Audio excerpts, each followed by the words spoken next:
आप कहते हैं कि 5 किलो अनाज दोगे तो पुण्य होगा, वोट दोगे तो 5 किलो अनाज पर पुण्य होगा, नहीं दोगे तो पाप होगा। और किस हालात में हम अकेला चुनाव लड़ना कितना बड़ा प्रॉब्लम था, ये आप नहीं बता सकते हैं।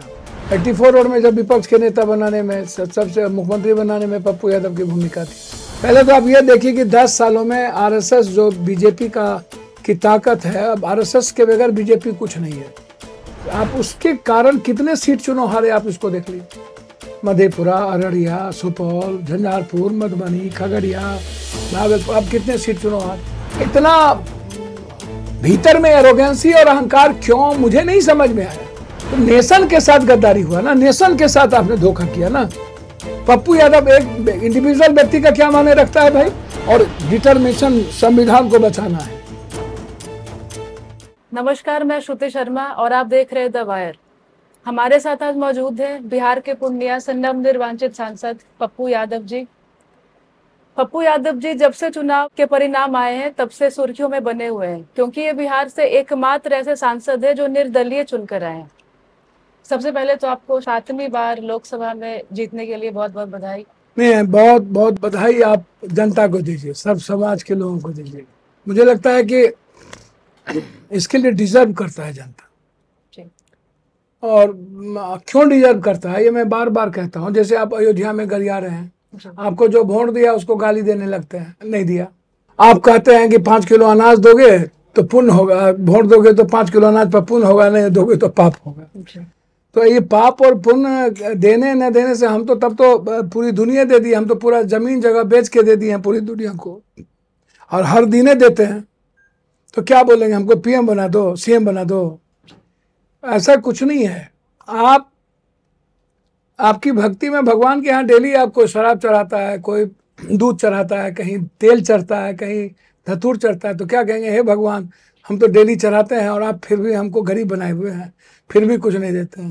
वो तो हम समर्पण भाव होगा ना मेरा, हम ओपन होंगे, हार्ट से बाहर होंगे। तो ये जो इतने बड़े जद्दोजहद के बावजूद भी मधेपुरा मिल गया, हमें सुपौल मिल गया, उसके बाद हमने कहा कि नहीं, मुझे नहीं लड़ना। और हम जीत पाते कि पूर्णिया जो जहाँ पर कास्ट और रिलीजन नहीं है, कोई जाति धर्म नहीं है, मजहब नहीं है, हिंदू मुसलमान नहीं है, कोई बैकवर्ड फॉरवर्ड नहीं है, बिल्कुल पप्पू बेटा खून का रिश्ता हो। और मुझको लगता है कि मैं जो समझता हूँ जितना, उसमें मुझे लगता है कि 2 बार पीएम चले गए, युवराज जी 4 दिन 60 एमएलए और 2 राज्यसभा और सबको लेके रह गए, कैंप कर दिए, जिन्होंने 27,000 वोट लाया 4 दिन रहने के बावजूद। नीतीश जी 3-3 दिन रोड शो कर दिए, और सारा माफिया और सारा पैसे वाला वहीं पर लगा हुआ था। तो आप अंदाजा कीजिए कि मैं किस परिस्थिति में था, कैसे मैं जी रहा था, और किस हालात में हम अकेला चुनाव लड़ना कितना बड़ा प्रॉब्लम था, ये आप नहीं बता सकते हमें आपको। तो ऐसी परिस्थिति आई कि मैं आपको उसको कह नहीं सकता हूँ। तो इसीलिए मैं सिर्फ इतना आपको कह सकता हूँ कि आप इतना समझिए कि बहुत बड़ा डिफिकल्ट था, और जनता ने बेटा की तरह हमें कंप्लीट ये कर दिया। एक और सवाल उठता है कि आप लालू यादव से काफी नजदीक रहे हैं पुराने समय में, तो उसके बाद भी आपको टिकट ना देकर वहां से बीमा भारती को टिकट क्यों दिया गया? मतलब ये नहीं, मुझे नहीं, मैं कभी लालू यादव जी के व्यक्तिगत रिश्ते रहे हैं, मुख्यमंत्री बनाने में, विपक्ष के नेता बनाने में, उन चीज़ों की भूमिका में रह गए। लेकिन मैं आपको बहुत बहुत क्लियर बता दूं कि दुख इतना पहुंचा है कि आपको मैं बेटा नहीं था उस वक्त, 90-91 में उनके बेटे कहाँ थे? जी जी, 90 में तो पैदा ही हुआ। 84 रोड में जब विपक्ष के नेता बनाने में, सबसे मुख्यमंत्री बनाने में पप्पू यादव की भूमिका थी। तो ठीक है, सब पिता का होता है, लेकिन एक जिद आपका, आप सीएम का सपना देखते हैं, आप बनना है या नहीं, आपको क्या करना है, तो किसी एक जगह जाकर के आपका रुक जाना। आप इतने बड़े लीडर हैं, 2 बार डिप्टी सीएम रहे हैं, आप तो मम्मी पापा के सीएम के आप पुत्र हैं, वो परिवार डिजर्व किया। समाज के पिछड़े ने, गरीबों ने, सब जात के लोगों ने लालू यादव को अपना लीडर माना, नायक मान लिया, और सच्चाई है ये। उसके बावजूद आप जिस तरीके की परिस्थितियां पैदा आप ने किया, एक मैं ऐसा समझता हूं कि जो मेरी फीलिंग है, पप्पू यादव को छोड़ दीजिए। आप इस तरीके से आप हमें टॉर्चर किए, मैं उसको बता नहीं सकता हूँ। हमें नहीं लड़ना था, मधेपुरा नहीं लड़े हर कीमत पे।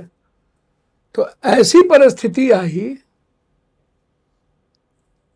कि मुझे पूर्णिया लड़ना पड़ा, और मैं जान दे देंगे पूर्णिया नहीं छोड़ेंगे कह के लड़ा, और आप कैंप कर दिए। सिर्फ हमें ही नहीं बख्शा, आप उसके कारण कितने सीट चुनाव हारे आप इसको देख लीजिए। मधेपुरा, अररिया, सुपौल, झंझारपुर, मधुबनी, खगड़िया, भागलपुर, आप कितने सीट चुनाव हारे।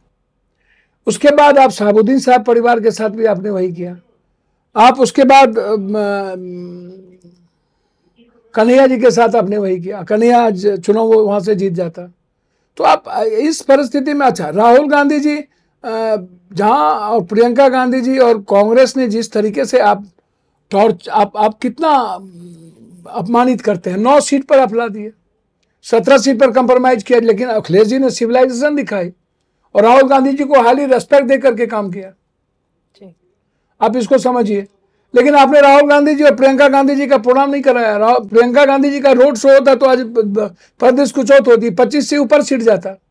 तो नेशन के साथ गद्दारी हुआ ना, नेशन के साथ आपने धोखा किया ना। पप्पू यादव एक इंडिविजुअल व्यक्ति का क्या माने रखता है भाई? आप आज हीरो होते।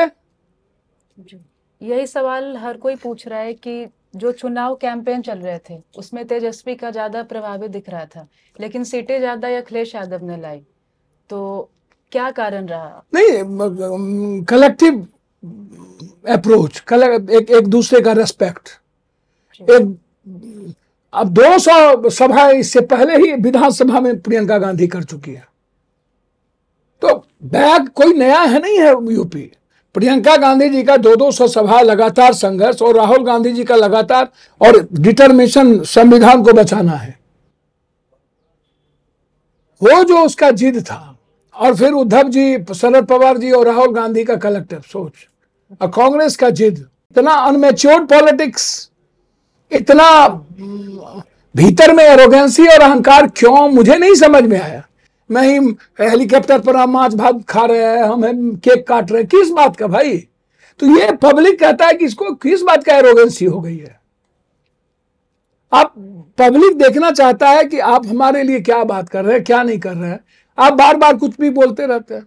और अभी जनता आपसे एक और चीज जानना चाहती है कि आप अपने आप को कांग्रेसी आइडेंटिफाई करते हैं? जनता की भावनाओं के साथ हम हैं। जनता भगवान है, बिहार के विकास के लिए हम कुछ भी करेंगे। जनता की भावनाओं का अनादर नहीं करेंगे। तो अभी आप, चाहे मैं कंप्लीट, जब तक हमें प्रियंका जी का, राहुल जी का ब्लेसिंग है, मैं उससे अलग नहीं कर सकता। ट्रस्ट है जी। जैसे पवन सिंह ने जब भाजपा छोड़कर निर्दलीय चुनाव लड़ने आए तो उनको बर्खास्त कर दिया गया पार्टी से, तो इस तरह की कार्यवाही आपके ऊपर क्यों नहीं की गई? आपने भी तो पार्टी छोड़कर निर्दलीय चुनाव लड़ा। हम तो कौन चुनाव लड़ने आया तो बर्खास्त कर दिए गए? उनको पार्टी से निकाल दिया गया। पवन सिंह को अनुशासनहीनता की कार्यवाही की गई, पार्टी चिन्ह पर चुनाव नहीं लड़े तो। भैया, हम पवन सिंह जी और फल्ला सिंह जी, हमारा जो ब्लेसिंग है, हम तो अभी अनमैच्योर्ड थे। हम तो जहाँ अभी तो हम ज्वाइन करके गए भी नहीं, गए ही थे। हम तो हमको सदाकत आश्रम जाना था, हम सदस्यता नहीं ले पाए थे। तो वो हमको किस चीज, हम तो, हमारा तो सेंटिमेंटल था, हम ज्वाइन किए एससीसी, और हमको सदाकत आश्रम जाना था, और सदाकत आश्रम में जाके ज्वाइन करना था। जो परिणाम आए हैं चुनाव के, एनडीए की सरकार बनी है, आपको क्या लगता है इसके बारे में चल पाएगी? अच्छा, मुझे देखिए, मैं प्रवक्ता नहीं हूँ, लेकिन मैं जितना समझता हूँ राजनीति को, पहले तो आप ये देखिए कि 10 सालों में आरएसएस जो बीजेपी की ताकत है, अब आरएसएस के बगैर बीजेपी कुछ नहीं है। उसका रेस्पेक्ट नंबर 1 के द्वारा नहीं हुआ। दूसरा चीज, नंबर 1 और नंबर 2 के बीच ही बहुत बड़ा गैप होते जा रहा है, कि अभी तो तीसरे बार घोषणा करनी थी उनके बारे में, तो वो कहते कि मैं इतना दिन घोषणा करता हूँ, वो भी दिक्कत है। तीसरी चीज, आरएसएस क्या चाहता है, एक तो इंटरनल इनका जो रिफ्लेक्ट है, और दूसरा जो चंद्रा बाबू नायडू आप देख ही रहे हैं कि उनका जो एक आइडियोलॉजिकल थिंक है वो साउथ के हैं, वो बिहार के नहीं है।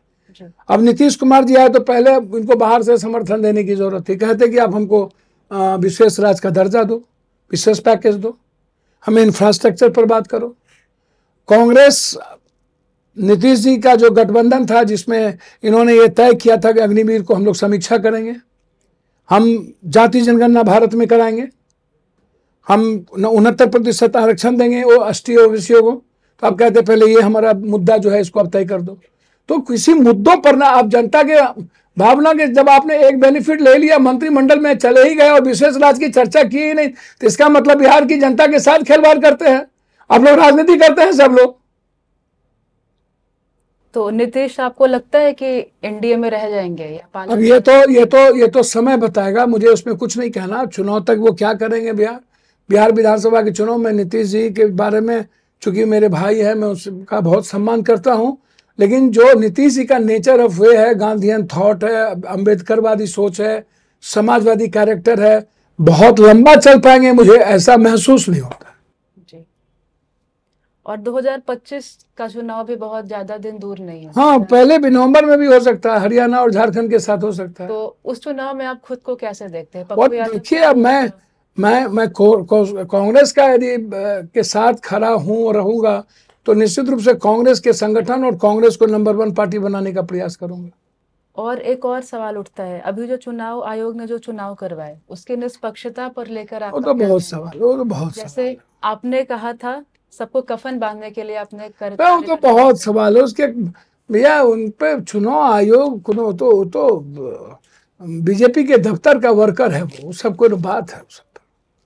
ईडी सीबीआई ये सब वर्कर है। और बिहार के एक राजनीतिक विश्लेषक से मेरी बात हुई थी, उन्होंने कहा था आपको पूर्णिया से टिकट ना देने को लेकर उनका कहना था कि आरजेडी के मन में डर है कि आप एक बड़ा यादव चेहरा हैं बिहार में। वहाँ तो ज्यादा वही नहीं है पूर्णिया में। अगर आप कांग्रेस की ओर से चुनाव लड़ते हैं तो ऐसा हो सकता है कि आरजेडी का जो वोट बैंक है, जो कहा जाता है कि मुस्लिम और यादव है, जो आपके थ्रू कांग्रेस की ओर शिफ्ट हो जा सकता है। नहीं, ऐसा नहीं है। लालू यादव के समय पिछड़ा भी था, अभी चीजें, लेकिन सभी जातियों का समावेशी है। हाँ, जो कांग्रेस की जो का जो आइडियोलॉजी है जिसमें मुस्लिम, ऊंची जात के लोग, पिछड़ा, क्या कहते हैं, दलित, ये जो कलेक्टिव उनकी सोच थी वो कांग्रेस की तरफ शिफ्ट होता जा रहा है, बिल्कुल। और आप इसको समझिए कि ऐसा कुछ नहीं है। मैं ज़्यादा मुसलमान नहीं हूँ, मैं ज़्यादा, मेरा टाइटिल है, लेकिन मेरा जो कर्तव्य है वो कंप्लीट अपने से दूसरे जाति का रिस्पेक्ट है, खुद से ज़्यादा दूसरे धर्मों के विचार की इज्जत है, उसके अधिकार को रोकने का है। उसमें कोई बहस नहीं है, उसमें कोई कंप्रोमाइज़ नहीं है। हम सियासत और वोट के लिए किसी भी जाति का अनरेस्पेक्ट नहीं कर सकते, किसी धर्म और मजहब का अपमान नहीं कर सकते, नफरत की राजनीति नहीं करेंगे और किसी भी तरह की जिंदगी में दखल नहीं देंगे। इसलिए कास्ट लेस राजनीति है मेरी, रिलीजन लेस राजनीति है मेरी। रिलीजन मेरे जीवन से जुड़ा हुआ है और कास्ट सेवा से जुड़ा हुआ है कंप्लीट रूप से। जी। और पूर्णिया के लोगों के लिए अगले 5 साल में क्या प्लान है आपका, क्या सोचा है? पूरा प्लान ही प्लान है जी। कभी 24 घंटा बिजली नहीं जाती थी, अस्पताल है, भ्रष्टाचार है, हर आदमी के लिए जस्टिस है, इंफ्रास्ट्रक्चर है, एयरपोर्ट है, पूरा नंबर 1 करना है। बिहार के वहाँ के खून है, वहाँ ने जो एस्पेक्ट किया वो देखते चलिए। जी। और आरजेडी में जब तेजस्वी को अपना उत्तराधिकारी लालू जी ने बनाया, उस टाइम भी बड़े बड़े नेता थे, बहुत सीनियर थे, तो उनको ना बनाकर तेजस्वी को बनाया गया। चलिए, ये राजनीति, ये परिवार की बात है, उसमें सबको राइट है अपना चीज चुनने का, करने का, उस पर मैं कोई नहीं जाऊंगा। ये अब राजनीति का कोई मतलब नहीं रहा। परिवारवाद और ये या भ्रष्टाचार, ये मुद्दा ही इस देश में नहीं है। भ्रष्टाचार, चरित्र मुद्दा, ये सब नहीं है मुद्दा। इंटरनल डेमोक्रेसी कैसी है आरजेडी की? लगभग जितनी बड़ी छोटी पार्टी होती है वहाँ इंटरनल डेमोक्रेसी नहीं होती है। कोई आरजेडी की बात नहीं है, ये हर बड़ी छोटी पार्टी में इंटरनल डेमोक्रेसी बिल्कुल नहीं होती है। वहाँ एकाधिपत्य होता है, 1 मैन होता है, वहाँ 2 मैन नहीं होता। 2 मैन होगा भी तो फैमिली के बीच होगा, फर्स्ट एंड सेकेंड मैन होगा, चाहे वो मायावती जी हो, चाहे ममता दीदी हो, चाहे कोई हो, वहाँ कोई आरजेडी के आलोचना करना है, उसका आलोचना करना कोई मतलब नहीं है। पूरे देश का जो क्षेत्रीय पार्टी है लगभग यही परिस्थितियां उत्पन्न होती है। जो बड़ी पार्टी है उसमें थोड़ी बहुत डेमोक्रेसी की संभावना बचती है। जी। और जैसे आप पिछड़े और दलितों का हितैषी होने की बात करते हैं, वैसे ही बात बिहार के एक और युवा नेता करते हैं, चिराग पासवान। पिछड़े और दलित का युवा नेता, भैया कोई लालू यादव जी के कारण, कोई रामविलास जी के कारण है ना भाई जी। कोई किसी के कारण है। पप्पू यादव तो सेल्फ पीपुल मैन है ना, हम तो जनता के कारण है। जी। अच्छी बातें हैं वो कर रहे हैं, उनको शुभकामनाएं हैं, अच्छी बात है, आगे बढ़े। और हम पिछड़े दलित की बात नहीं करते हैं, हम हर जाति धर्म की बात करते हैं। उसमें दलित और पिछड़ों के अधिकार को संरक्षित करने की और उसके लाइफ को आगे बढ़ाने के लिए और उसकी डेमोक्रेसी पर कोई चोट नहीं पड़े उसकी बात करते हैं। कोई बात फर्केशन नहीं है, जिसको जिस रूप में चाहिए वहां मदद मिले।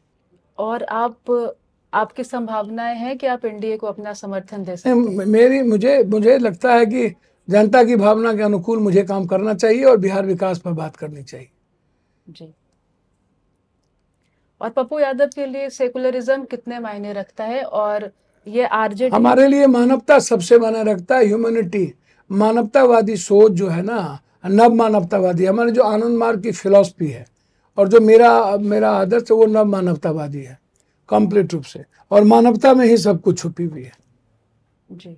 और भाजपा के सेकुलरिज्म पे, धर्मनिरपेक्ष, मैं किसी के सेक्टर पर बात नहीं करूंगा। पार्टी सब अच्छे होते हैं, अटल जी थे तो बहुत अच्छे थे कि नहीं थे, कभी उसने कभी गाली गलौज नहीं किया। इसी में और भी लोग हैं, गडकरी जी हैं, बहुत सारे लोग हैं। अब मोदी जी हमेशा एक ही चीज़ों को चलाते रहते हैं तो वो इम्पोर्टेंट नहीं है।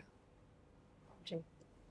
आप जनता के बीच इतने दिनों से रहकर आए हैं, तो आपको क्या लगता है कि आने वाले 2025 के विधानसभा इलेक्शन में बिहार की जनता का मूड किसकी ओर जाएगा? भैया अभी हम कोई ज्योतिष तो है नहीं, आप जितना ज़्यादा मेहनत करेंगे आपको ट्रस्ट लेने की ज़रूरत है। लेकिन पुरानी घिसी पिटी जो किताब है, ये जो चक्की है वो ख़त्म होगी, कोई नई आपको अप्रोच देना पड़ेगा। जो नया जो जनरेशन है, नया जो यूथ है वो क्या चाहता है उसको सोच करके आपको आगे आना पड़ेगा और सभी जाति को लेकर के चलना पड़ेगा। एक जगह गाली देना, एक जगह बैकवर्ड एक हो जाओ, एक जगह फॉरवर्ड एक हो जाओ, एक जगह हम फॉरवर्ड दिए हैं तो इस जाति को दिए हैं, तो ऐसा नहीं होता। 5 किलो अनाज दिए हैं तो वोट दे दो, इस सब चीज़ नहीं चलता। हमें कलेक्टिव सोच के साथ कलेक्टिव लोगों के लिए और बिहार और बिहारी के लिए काम करना पड़ेगा। हमें कंप्लीट समाज के लोगों की बात करनी होगी, उसकी खुशियों की बात करनी होगी, इसको आप समझिए। अपना समय देने के लिए बहुत बहुत धन्यवाद। द वायर के और वीडियोस देखने के लिए सब्सक्राइब करें और बेल आइकन पर क्लिक करें। स्वतंत्र पत्रकारिता की आर्थिक मदद करने के लिए डिस्क्रिप्शन में दिए गए लिंक पर जाएं और अपनी राशि चुनें।